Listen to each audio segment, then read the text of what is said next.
যেগুলো বললাম এগুলো তুমি এখন থেকে রেডি করতে শুরু করো, যে কটা তোমার পড়া নেই আমি দায়িত্ব নিয়ে বলছি এর বাইরে আসবে না।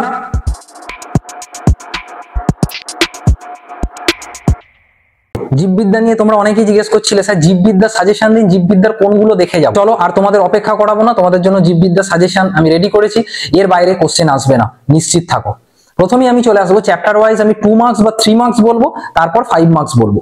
প্রথমে চলে আসছি চ্যাপ্টার 1, এখানে 2 মার্কস হিসেবে দেখবে মাইক্রো প্রপাগেশন, স্টক সিয়ন, এগুলো সব 2 মার্কসের প্রশ্ন। কি কি হিসেবে আসতে পারে, আইসোগ্যামি, অ্যানাইসোগ্যামি, উগ্যামির পার্থক্য, কনিডিয়া, কোরকোদ্গম ও দ্বিবিভাজন, পার্থেনোজেনেসিস, অযৌন ও যৌন জননের পার্থক্য, বিভিন্ন যৌন রেণুর নামগুলো একটু করে যাবে, দুটি প্রাকৃতিক ও কৃত্রিম অঙ্গজ জনন পদ্ধতি, গেমিউল কি, এপিমরফোসিস ও মরফাল্যাক্সিস কি, এবং অনুবিস্তারণ বা মাইক্রোপ্রোপাগেশন, এটা মনে হয় দুবার বলা হয়ে গেল। চলে আসবো চ্যাপ্টার 2 তে, অটোগ্যামি ও গেইটেনোগ্যামি, অ্যাপোমিক্সিস, বহুভ্রূণতা, চ্যালাজোগ্যামি বা মেসোগ্যামি, এদের সংজ্ঞাগুলো অবশ্যই দেখবে, স্পোরোপোলেনিন ও ট্যাপেটাম, দ্বিবীজপত্রী উদ্ভিদের ভ্রূণ গঠন পদ্ধতি, এটা এবার ইম্পর্টেন্ট, স্ব ও ইতর পরাগযোগের পার্থক্য, জলপরাগী ফুলের বৈশিষ্ট্য, দিনিশেখ, ভেরি ভেরি ইম্পর্টেন্ট, এটা বড়তেও আসতে পারে ছোটতেও আসতে পারে, পার্থেনোকার্পি, পরাগ গর্ভকেশর প্রতিক্রিয়া, টেস্টা এবং টেগমেন কি, তারপরে হচ্ছে যে তোমার ডিম্বকের গঠন, সাসপেন্সার কোষ, জেনোগ্যামি, সস্যল ও অসস্যল বীজ, এবং নিউক্লিয়ার ও হেলোবিয়াল শস্য। চলে আসছি চ্যাপ্টার 3, শুক্রাণু বা ডিম্বাণুর গঠনটা ভালো করে দেখবে, ক্যাপাসিটেশন, অমোরা বা প্লাজেন্টার দুটো কাজ, বার্থোলিন গ্রন্থির কাজ, অ্যাক্রোজোম, স্পার্ম লাইসিন, স্পার্মাটোজেনেসিস ওজেনেসিসের পার্থক্য, সার্টোলি ও লেডিগের কোষের কাজ, অমোরার কাজ, নিষেক শঙ্কু, clitoris, colostrum, sperm lysin, Graafian ফলিকেলের গঠন, মরুলা ব্লাস্টুলার পার্থক্য, এপিডিডাইমিসের কাজ, রেটিটেস্টিস, কর্পাস লিউটিয়ামের কাজ, এবং ফিটাল ইজেকশন রিফ্লেক্স, এবং আরেকটা দেবো ল্যাকটেশনাল অ্যামেনোরিয়া, আমি 5 নম্বরে পরে আসছি, 5 নম্বর খুব বেশি দিইনি।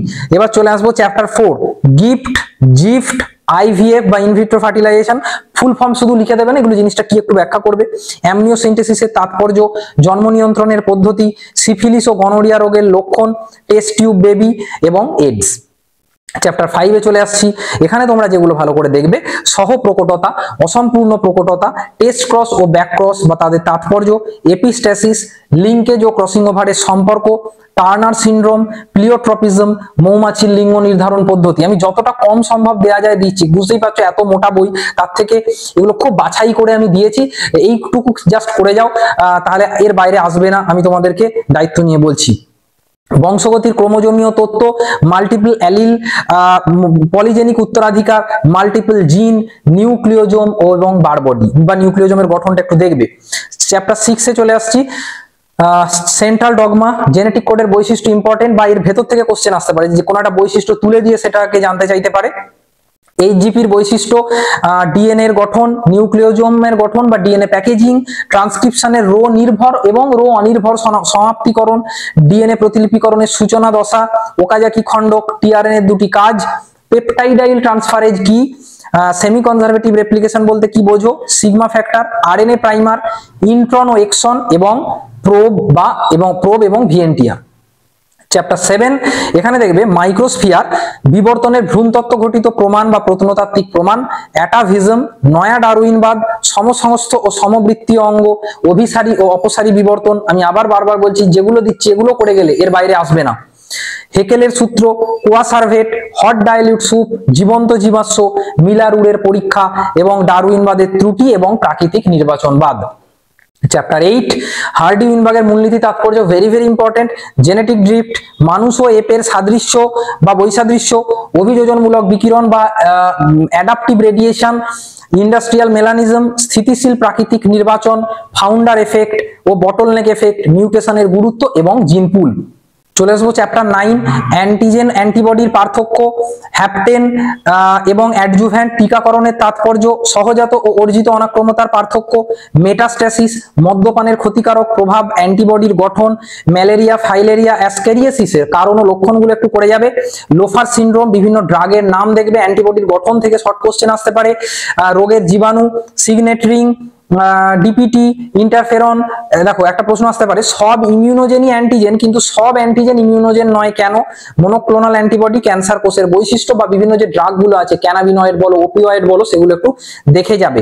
এবং ম্যালেরিয়ার মনুষ্য দশা বা মশকি দশা যদি আসে, যে কোনো একটা আসবে, দুটো একসাথে আসবে না।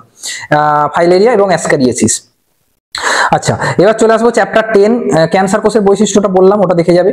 গরু, হাঁস, মুরগির বিভিন্ন ব্রিড গুলো দেখে যাবে। সোজা চ্যাপ্টার হলো, এই ব্রিড গুলো না জানার জন্য অনেক সময় কিন্তু তোমার এমসিকিউ মিস হয়ে যেতে পারে। হেটারোসিস, এসসিপি কি, প্রণোদিত প্রজনন বা induce breeding, inbreeding depression, biofortification, দুটি বিদেশি কার্পের বিজ্ঞানসম্মত নাম প্র্যাকটিস করে যাবে। নিবিড় মিশ্র মাছ চাষ কাকে বলে, পোল্ট্রি পাখির রোগগুলো দেখে যাবে, বা মাছের মধ্যে ফুলকা পচন ও ড্রপসি রোগের জীবাণুর নাম লক্ষণ দেখে যাবে। ডিপ লিটার পদ্ধতি, সোমাটিক হাইব্রিডাইজেশন, মধুর উপাদান, propolis, royal jelly, hybrid ভিগার, emasculation এবং মেজর ও মাইনর কার্পের পার্থক্য উইথ MOET, মোয়েট, MOET কি বললাম, MOET, এটাও একটু দেখে যাবে, MOET। তারপরে চলে আসবো চ্যাপ্টার 11, পেস্টের জৈবিক দমন, চর্মশিল্প, ভিটামিন উৎপাদন, অ্যান্টিবায়োটিক উৎপাদনে অণুজীবদের ভূমিকা, বায়োগ্যাস উৎপাদন পদ্ধতি ইম্পর্টেন্ট, বায়ো ফার্টিলাইজার, স্লাজ কি, ভ্যাম কি, সিওয়েজ ট্রিটমেন্ট, বর্জ্য আবর্জনা প্রক্রিয়াকরণে অণুজীবের ভূমিকা, IPM, মাইক্রোরাইজার গুরুত্ব এবং ফার্মেন্টার। চ্যাপ্টার 12 চলে আসবো, আদর্শ ক্লোনিং ভেক্টরের বৈশিষ্ট্য, PBR322 চিত্র, জিন থেরাপি, মানব ইনসুলিন প্রস্তুতি পদ্ধতিটি লেখো, বায়োপেটেন্ট ও বায়োপাইরেসির উদাহরণ, রিকম্বিনেন্ট ডিএনএ টেকনোলজি পদ্ধতি বা এর থেকে উৎসেচক থেকেও কোশ্চেন আসতে পারে, RDT তে ব্যবহৃত উৎসেচক থেকে। cDNA, PCR, restriction site, insertional inactivation কি, elution, plasmid, genomic library, biopatent এবং GMO। চ্যাপ্টার 13, অট ইকোলজি ও সিন ইকোলজির পার্থক্য, নিচ ও হ্যাবিট্যাট, কমেনসালিজম ও অ্যামেনসালিজমের পার্থক্য, অভিসারী ও অপসারী অভিযোজন, জাঙ্গল উদ্ভিদের অভিযোজন, খেচর অভিযোজন, হেলিওফাইট এবং সিওফাইট কি, এন্ডোথার্মি, পয়কিলোথার্মি, জে ও এস আকৃতির বৃদ্ধি লেখচিত্র, নিচ ও হ্যাবিট্যাটের পার্থক্য, বয়স পিরামিড, স্টেনো ও ইউরিহ্যালাইন, অসমো কনফার্মার, বায়োম কাকে বলে, এগুলো সব ছোট কোশ্চেন, তোমার করতে বেশিক্ষণ টাইম লাগবে না যদি দু একটা না করা থাকে। Microclimate, carrying capacity.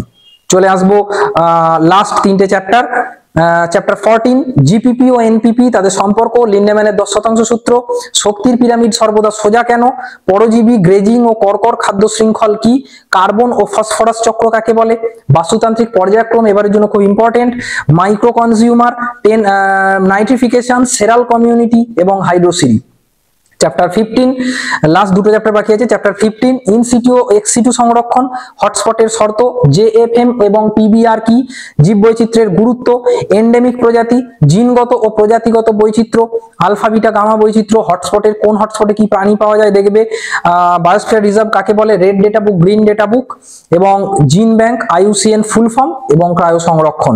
Last chapter, biomagnification, তেজস্ক্রিয় দূষক পদার্থের প্রভাব, গুড ও ব্যাড ওজোন, এবার কয়েকটা আন্দোলনগুলো দেখে যাবে, ওখান থেকে কোশ্চেন আসতেই পারে, DGSM, চিপকো বা সাইলেন্ট ভ্যালি আন্দোলন বা বিষ্ণুই আন্দোলন, এগুলো দেখবে।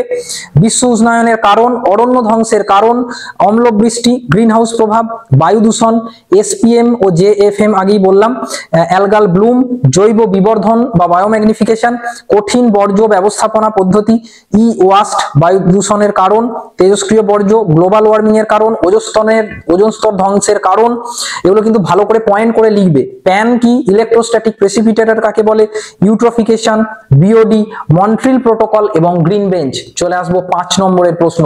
5 নম্বরের প্রশ্ন যেগুলো বলছি এর বাইরে আসবে না। 5 মার্কসে কি কি দেখবে, চিহ্নিত চিত্র সহ, বেশি দিইনি, কয়েকটা দিয়েছি, চিহ্নিত চিত্র সহ সপুষ্পক গুপ্তবীজী উদ্ভিদের, পুংলিঙ্গধর উদ্ভিদের উৎপত্তি ও পরিস্ফুরণ সংক্ষেপে বর্ণনা করো।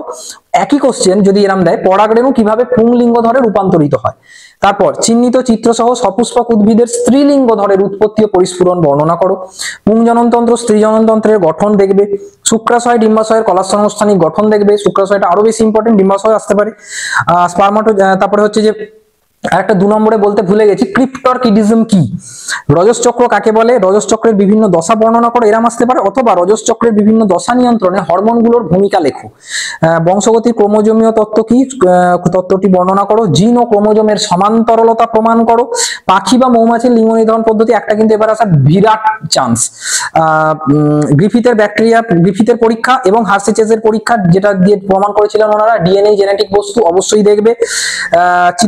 ট্রান্সক্রিপশনের প্রারম্ভিক ও সমাপ্তি দশাটা দেখে যাবে। ট্রান্সলেশনের সূচনা দশা দেখবে। ল্যাক ওপেরন ইনডিউসিবল না রিপ্রেসেবল তা লেখো এবং গঠন সহ কারণ বর্ণনা করো। ডিএনএ ফিঙ্গারপ্রিন্টিং পদ্ধতি ও তার প্রয়োগ বলো। যে কোনো 3 প্রকারের বায়োম সম্পর্কে সংক্ষেপে লেখো। জীবগোষ্ঠীর পারস্পরিক আন্তঃক্রিয়াগুলির নাম ও উদাহরণ দাও। জে ও এস আকারের বৃদ্ধি লেখচিত্রগুলির সাহায্যে জনসংখ্যা বৃদ্ধির প্রকৃতি ব্যাখ্যা করো। বাস্তুতান্ত্রিক পর্যায়ক্রম কি, আগেই বললাম, এর ধাপগুলো করবে। বয়স ভিত্তিক পিরামিড কি, এবং এর সাথেই হ্রদের শৈবাল পপুলেশনের বৃদ্ধি লেখচিত্রের সাহায্যে দেখাও। ওজন গহ্বর কি, ওজন গহ্বর সৃষ্টির কারণ কি, এটা 3 বা 5 যেটা খুশি আসতে পারে। গ্রিন হাউস প্রভাব আগেও বলেছি, তবে 5এও আসতে পারে। গ্রিন হাউস প্রভাব কি, গ্লোবাল ওয়ার্মিং এর তাৎপর্য। লাস্ট কোশ্চেন, জলদূষণের কারণ এবং কঠিন বর্জ্যের ব্যবস্থাপনা। যেগুলো বললাম এগুলো তুমি এখন থেকে রেডি করতে শুরু করো, যে কটা তোমার করা নেই। আমি দায়িত্ব নিয়ে বলছি এর বাইরে আসবে না। এবং এই ভিডিওর ডেসক্রিপশনে যে হোয়াটসঅ্যাপ গ্রুপের লিংক থাকবে, সেখানে তুমি জয়েন করবে।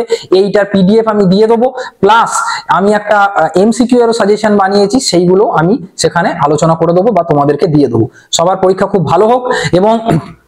এবং আমাদের চ্যানেলে অন্যান্য বিষয়েরও সাজেশন পোস্ট করা আছে, তো সেগুলো তোমরা অবশ্যই দেখে নিও।